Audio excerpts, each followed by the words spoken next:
Hi, welcome to Buzz, Midwest Underground Business Voice. This is Tony Selzo. I've got Mark Fitzgerald in the studio here in Louisville, Kentucky. I almost said Louisville, Indiana. Almost Louisville, Indiana, but Louisville, Kentucky is the gateway to the South. Amen, brother.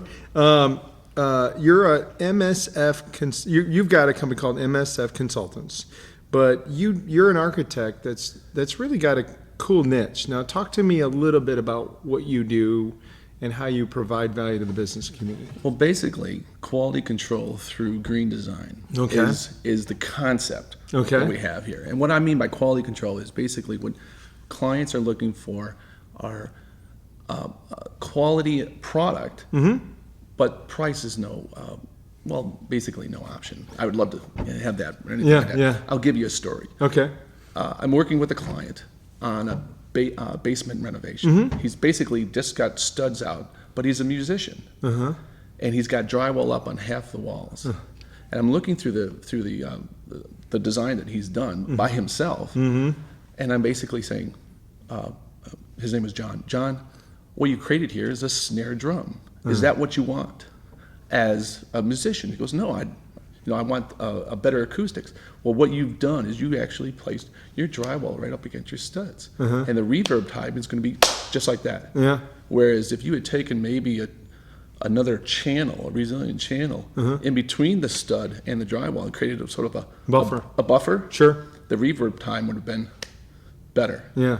And from a musician standpoint, that was huge. Yeah. He didn't see that because he didn't have the training. I have the training as an architect to do that. Yeah. Providing the quality control that a client is looking for. So when you're brought into a deal, are there some extenuating things, unique use needs that the organization may have that may necessitate a second set of eyes looked at what they're doing? All the time. Okay, so give me an example of what that might look like. Well, like for example, one of my passions is adaptive reuse. Okay, and commercial real estate brokers and agents are constantly meeting up with business owners and selling them, hopefully, buildings that are going to have a different use. Sure, yeah, like this place right here. Exactly, like this place right here. And what I do as a trained professional is I can come into a space like this and say, okay, well, what would you like? Would you like offices? Would you like a play area? Would you like this? Would you like that? They can then give me their ideas, and I can say, okay, I can see how that's going to do it. But you're going to be limited to what you can do based on your code requirements. Business owners don't necessarily understand it. Based on the code requirements, based on the budget too, and what it might cost to get it into that new use. I had in a different life, I opened 4 restaurants, and we bought a great location for one of the busiest streets in Michigan to open our new restaurant. The old building was a bank. That bank was 60 years old. That 60-year-old bank had a safe that took almost $25,000 to get out. Okay. And if we'd have had somebody like you, we'd have known that going in. But how big was that safe? It was a whole room. You see, now there is a restaurant here in Louisville called Vincenzo's. It's in the old Federal Reserve Bank right at Fifth and Market. Sure. One of their rooms is the safe. I've been there. Yeah, it's a cool place. An architect suggested to the owner at the time, instead of removing the cost of removing that large safe and what to do with the space afterwards, said, well, why don't we create it into an actual room? Make it a selling factor rather than a deterrent for construction. To have a safe meal, basically. And so that's really what you do. Exactly. So what inspired you to become an architect?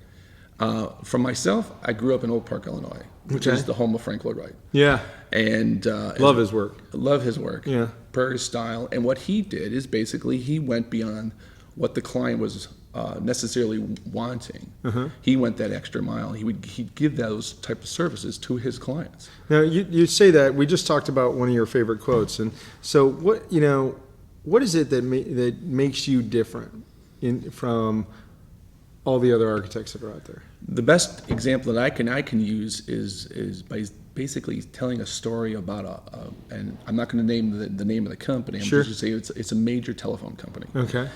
Comes to me, and they were looking to do a call center in either Sumter, South Carolina, or Goldsboro, North Carolina. Okay. And this building is a Winn-Dixie store. So it's a typical big box grocery store. Okay. What do you do with that big, large space? Sure.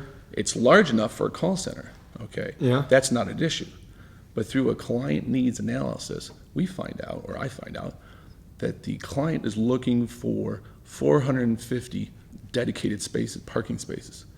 Well, you can't get 450 dedicated parking spaces inside a shopping center because you have to share your parking amen. spaces with everybody else. Sure.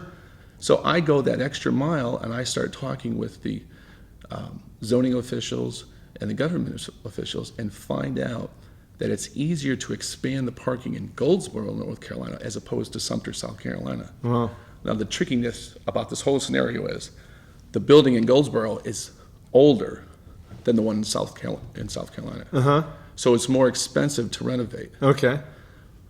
That's not a problem because the owner is going to invest in a building anyway. Sure.